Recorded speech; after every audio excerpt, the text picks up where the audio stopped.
Publik terus dihebohkan dengan berbagai aksi yang dilakukan oleh kelompok kriminal bersenjata di Papua dalam beberapa bulan terakhir.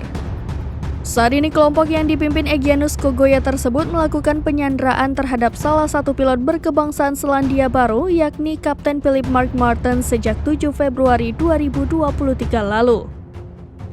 Pada 7 Juli 2023 lalu, Presiden Joko Widodo menegaskan bahwa pemerintah tidak tinggal diam dan akan terus melakukan berbagai upaya dalam rangka membebaskan pilot maskapai Susi Air tersebut. Setidaknya terdapat 2 pendekatan yang telah dilakukan oleh pemerintah dalam menghadapi KKB Papua hingga saat ini. Pendekatan pertama terkait resolusi konflik di Papua adalah melalui jalan damai. Hal tersebut dilakukan dengan menegosiasikan uang tebusan demi membebaskan sandera serta membuka ruang dialog dengan pimpinan kelompok tersebut. Pendekatan kedua adalah melalui jalur korsif, di mana para TNI dan Polri dikerahkan agar Papua kondusif serta melindungi masyarakat di wilayah Papua dari aksi-aksi kekerasan yang dilakukan oleh KKB. Sebagai alternatif operasi militer selain perang dan resolusi konflik di Papua, TNI Angkatan Udara tentunya memiliki peran dapat dijadikan sebagai ujung tombak dalam menghalau berbagai aksi kekerasan serta menghancurkan berbagai titik penting operasi KKB di Papua.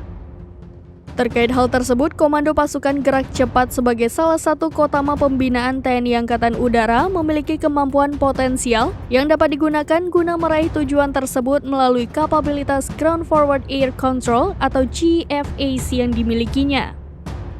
GFAC dilaksanakan untuk mendukung misi-misi seperti Close Air Support dan Air Interdiction yang dilaksanakan oleh TNI Angkatan Udara. Mengenai Ground Forward Air Control atau GFAC dalam melaksanakan misi Close Air Support dan Air Interdiction, Komando Pasukan Gerak Cepat TNI Angkatan Udara memiliki kemampuan khusus yang disebut sebagai Ground Forward Air Control.